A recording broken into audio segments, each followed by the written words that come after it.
Trump's nominations sparks a row. Indian critic in Trump 2.0. Harmeet Dhillon, a Khalistani sympathizer. From death squads to head of Justice Department. Harmeet Dhillon, head of civil rights, but not so civil against India.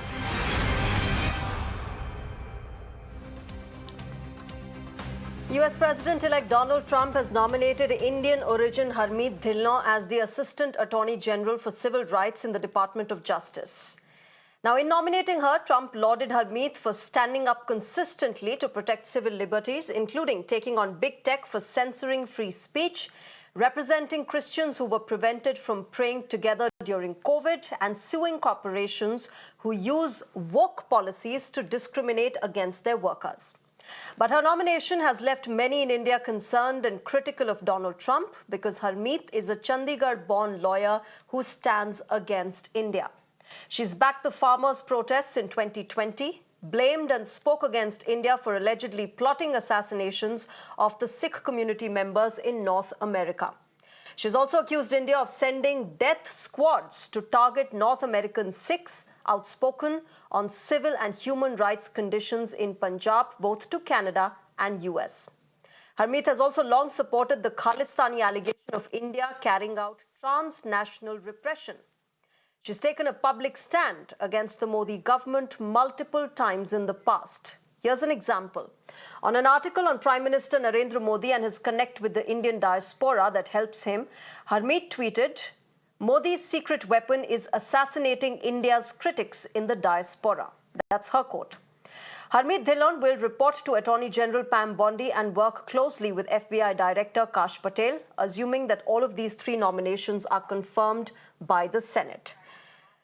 So this is by far the latest nomination of Donald Trump into Trump Cabinet 2.0, an Indian origin American in Harmeet Kaur Dhillon, but extremely concerning because she's also very, very inclined towards the Khalistani sentiment, and she's made it public multiple times in the past. She's voiced her support. In fact, she's also voiced her support for the farmers' protest back in 2020, saying that India doesn't have freedom of speech and that the farmers should be let to protest, that they should be permitted to protest as and when they want. She's also gone on to, in fact, say that and accuse India and Prime Minister Modi of assassinating Sikh community members on American soil, something that New Delhi has repeatedly denied, a charge of transnational repression that the Khalistani elements, particularly Gurpatwant Singh Pannun, has said and his followers have accused India of.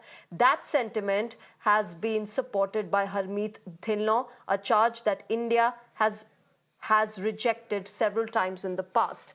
On the broadcast, I'm joined by Mr. Vibhuti Jha. He's a former Republican. I'm also going to be joined by Major General Dhruv Katoch. He's Director, India Foundation. We're expecting him in a short while. Mr. Vibhuti Jha, namaskar and good morning to you. It's early morning in the United States. It's a good evening here in India.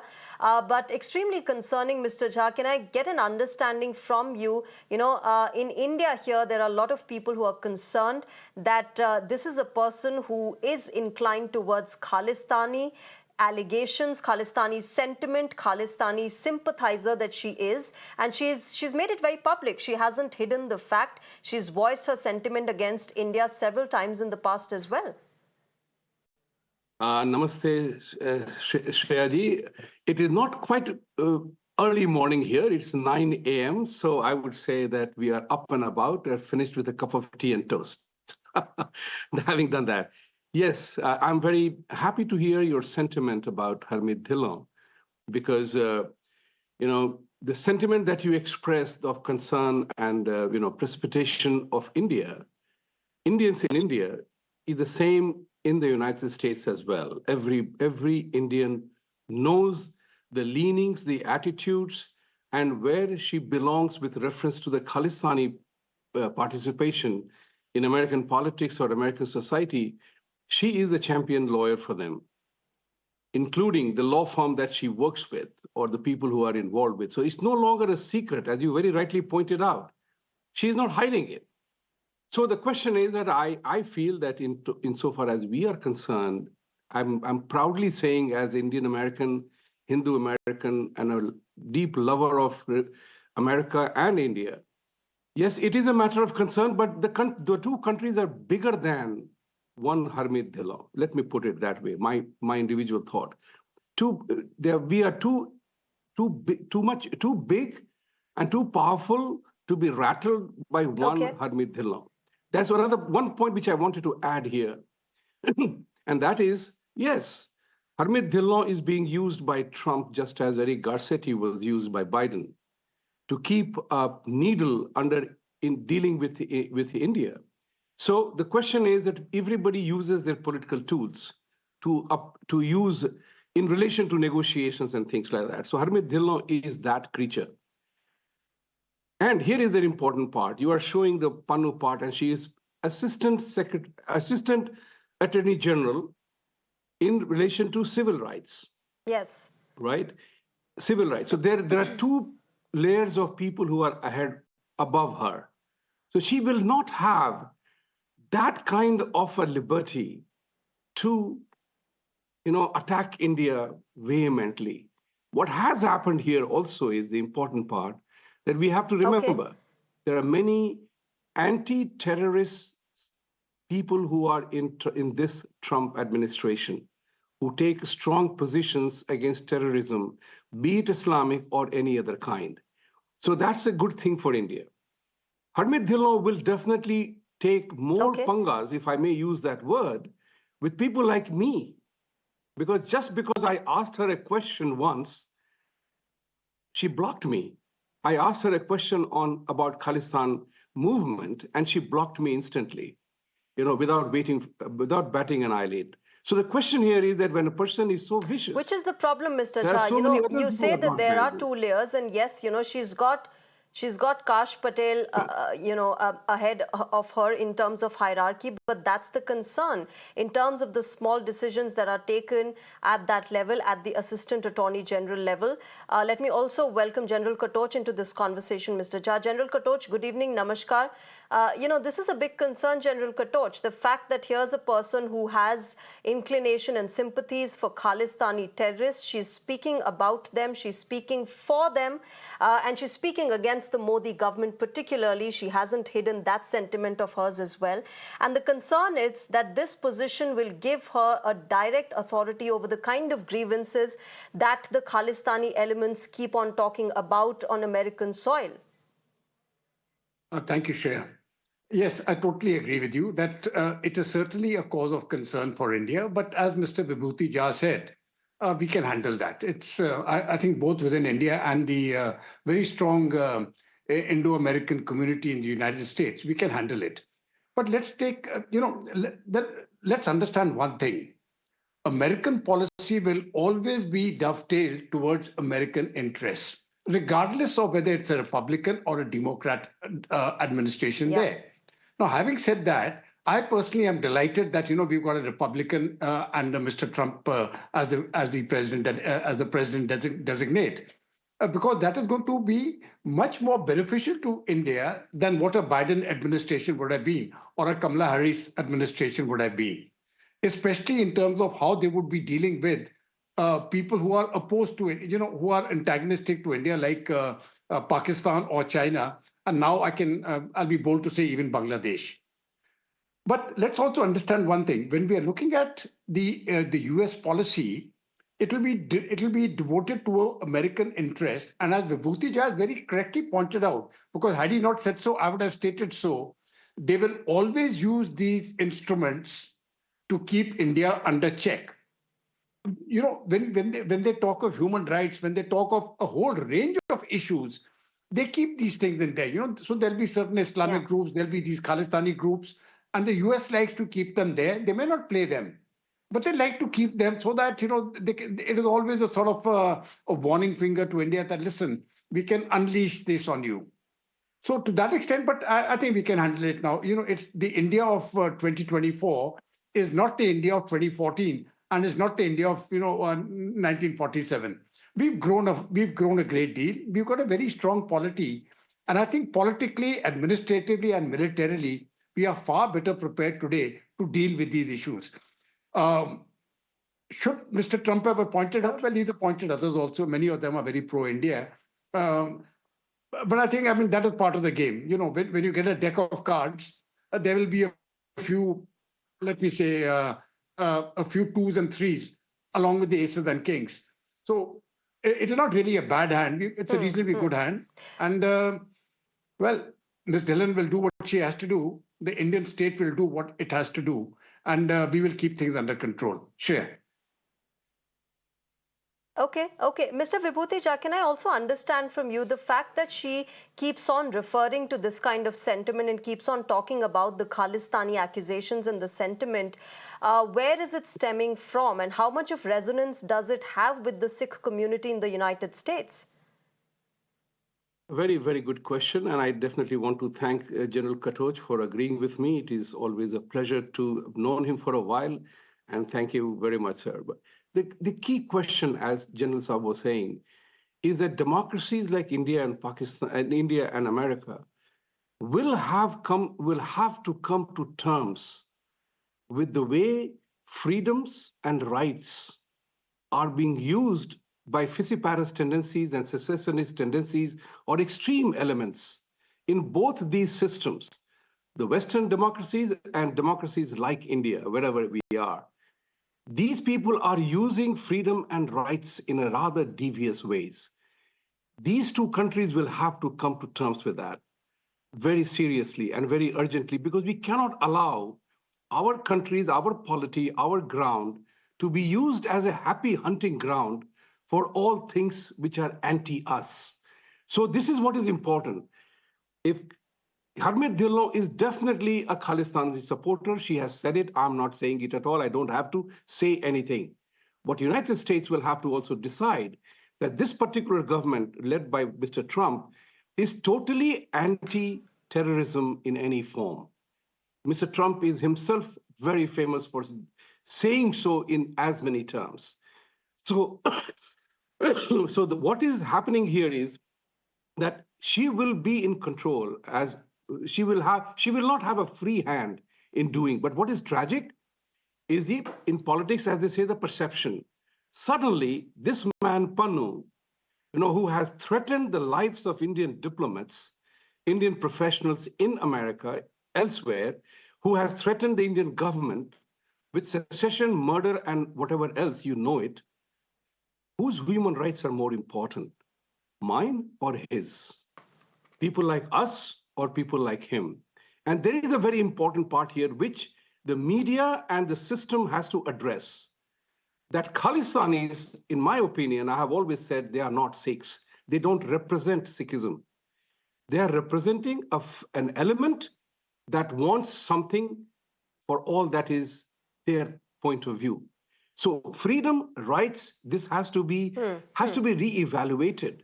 Just as Justin Trudeau, Harmeet Dhillon talks about the farmers' agitation, but Justin Trudeau imposed emergency to kill the truckers' strike in Canada. What would he? This is the question which I asked Canadian journalists. What would you have done if Modi had declared emergency to curb the farmers' agitation? They said Trudeau had a constitutional obligation to protect his country and his parliament and his people. He did it. He exercised. And I said, what if Modi had done that? What would your point of view be then? So there are certain, wo kehte hain Hindi ka word, doglapan has to be exposed.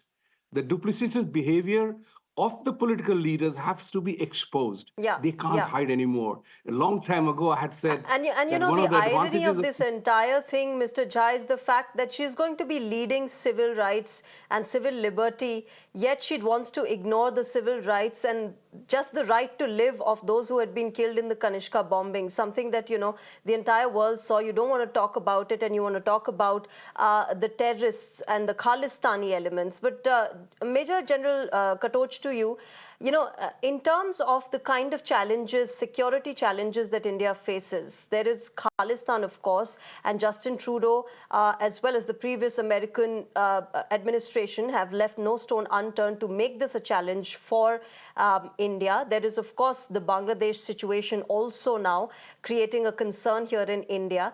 How do you see particularly the Khalistani issue now moving forward? Of course, Donald Trump, like Mr. Jha is saying, that he's somebody who will stand against terrorism. But, look at Canada. We call them terrorists. Canada doesn't. So that definition, unfortunately, is also different on different soils by different administrations. No, very rightly stated.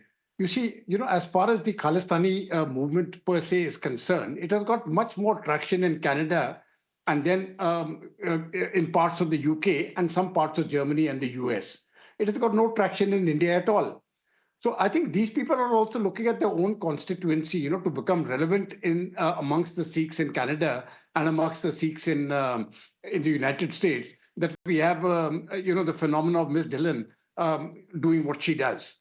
But I think there are enough people today in the India-American community, and they're very powerful people who can keep those people at check. In my view, I don't think we should give them too much credence, but I still state, if push comes to shove, President Trump will be quite likely to use these people as a leverage against India. If Trump will do whatever he can to preserve American interests. And India will also use its leverages to do what it can to preserve India's interests. I think now our polity has, Shreya, the important thing is our polity has matured tremendously over the last 10 years, by which we are not looking at what America is going to think or what Russia is going to think or what China or anybody else is going to think. Our focus now is what is in India's best interest. So to that extent, even, these things like non-alignment, etc., they are meaningless. India is aligned to India's interests. Now, that is the new foreign policy. We are aligned to our interest and we will do whatever has to be done. Now, let the Americans do what they have to do. I think we will handle it. Which also irks a lot of people. But it will remain a cause General of concern. Katoch. That is true. It has irked a lot of people in the past, the fact that India is standing on her own and India is walking its own foreign policy. That is also something that has irked, people across the world. But, for Donald Trump, General Katoch, the general perception is that he's not going to be involved in all this because, he's a businessman, his priority areas are something else, and that he's not going to be focusing on probably, weeding out regimes, taking out regimes of one country and replacing them with another. That's not going to be his focus. These color revolutions, the so-called color revolutions which have taken place were simply, they're giving a very nice name and they're covering it with democracy and people's movement and all that for regime change operations. Even today, when I see the newspapers, everybody is looking at Bashar al-Assad as a dictator and as a tyrant. Now, when you actually see his record and see what he has done, and when you see earlier people, he's no different to the rest. In fact, he's far better than what other people have been.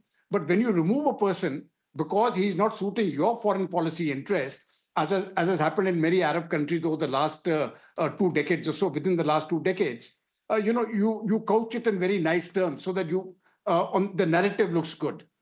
So I think that narrative is going to continue to play out. President Trump, he will be involved, but I don't think he can stop, the deep state from doing what it is doing. There are many agencies involved. Even if you look today in what is happening in Syria, the Pentagon has armed groups which are fighting against groups which have been armed by the CIA. Now, that to my mind appears quite outrageous, but I think to the American mind it appears quite okay. Okay, there are two groups, they're both fighting. They're both being armed by the United States and they're fighting against each other. Now, it looks absurd, but I think in the American system, that's the way it goes. So we will take it as it comes. We are a strong polity. There have been attempts made at regime change in India, to put it in very cold, blunt words. My concern, Shreya, is not so much what the United States will do. My concern is we have got enough fifth columnist elements within India who are prepared to side with them. That is our abiding concern. And how we deal with the situation with the internal fifth columnists is going to be the challenge for Narendra Modi in his third term. Shreya. Yeah, absolutely. Mr. Vibhuti Jha, one of the reasons why Harmeet Dhillon has been picked by Donald Trump is the fact that she has been a MAGA loyalist. She's been popular. She's taken up cases for Donald Trump. She's also spoken about, how Donald Trump said that the previous election results should have been overturned and all of that. So there is considerable support for her within the Republicans. But as far as, her Khalistani inclination is concerned, her anti-India stance is concerned, the Indian Americans within the Republican Party, like yourselves, how have they responded? How have they reacted to this entire nomination? Very strongly. They have openly come out. We live in the arena of social media, and the voice against her is remarkably strong. And people are already trying to reach the senators that her confirmation must be withheld or rejected because of her absolutely open statements that she has made against our interests, the Hindu interests, the Indian interests, India as a country. She's absolutely open and totally partisan towards a secessionist terrorist group called Khalistan. Now, that's what I said earlier on, is that United States democracies and India will have to take a choice, take a call on human rights and freedom.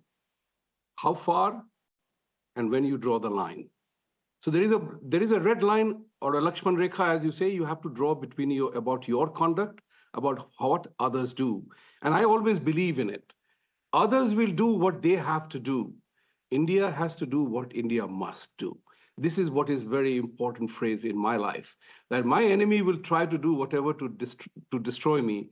It's my responsibility to fight back and stand up to it. And that's what India's moment has come. And I compliment you for your opening statement when you said in this segment that India has a lot to worry about the 0.5 elements and the Bangladesh. So what Pakistan did not succeed in doing, that experiment is now being brought over via Bangladesh. And then there are elements within. I mean, Rahul Gandhi would have been delighted to have Harmeet Dhillon in the position that he would be the happiest guy. That's what I'm trying to say, that there are people that we need to handle within, and that needs to be handled. So I think we have several decisions to be made. As you rightly said, she is a loyalist and she has to be rewarded, but she has a very important thing. She is the third ranking official in the civil rights side. She will not have full freedom to do what she wants. And unlike Biden, Trump is a kind of CEO who would like to know that nobody destroys his persona, his agenda, and his plans. So this has been given that you can't have civil rights for one. I think it's not just Donald Trump, Mr. Vibhuti Jha, it's every politician. Yes. They would like to have a good perception in the minds of the people, in the minds of their voters. But also the same question to you, Mr. Jha, that I asked General Katoch, how much of a priority or how much of a focus would Donald Trump have on such issues? Because there is that general perception that, it's Donald Trump. He is bizarre, but he's a businessman and he's going to be transactional in very many ways. He's not bizarre. He's unpredictable. He's definitely very different. Like everybody says, that from Newt Gingrich to everybody else says we can debate on that on a different show, but sure. He can be bizarre as well at times. But okay, that's for another debate. Yeah, but the point is very simple here. This man will have his finger on the pulse on his full administration because he would not want to, and he will have time. Remember one thing, he opened the statement long time ago that he will bring tariffs of India, China, everybody else. Guess what? There is no mention of tariffs on India in the last 3 weeks. Think about it from that perspective. India is way too important for varieties of things that he wants to accomplish. It is important, as I always say, the world will do whatever India has to now step up into the role of a global power. You can't be a global power sitting outside the ring. You got to be in the ring. And I would put it this way. We have all the abilities, capabilities, military, science, technology, education. We have to use it. If we don't call the shots now, when will we? And that's what is important for India to do that. Sure. Assert your leadership role today, because that's the most important thing to be seen, felt, and known. At the moment, any conversation happens about Ukraine, there is no mention of India. Anything happens anywhere else, there is no mention of India. China gets mentioned, everybody else gets mentioned, India doesn't get mentioned. We have to be in the voice of the Western media that you cannot deal without us. And that's something which Americans understood long time back. Okay. That's so why there are all the world conversations, Mr. Vibhuti Jha. At least the Russian president seemed to think so. In fact, Volodymyr Zelensky himself has also spoken about how India can help in the situation. But I have to wrap it up here. Thank you very much to both of you gentlemen, General Katoch and Mr. Vibhuti Jha, for joining us on Global Mirror and sharing your perspective. Thank you very much. With that, viewers, it's a wrap on this broadcast. News and updates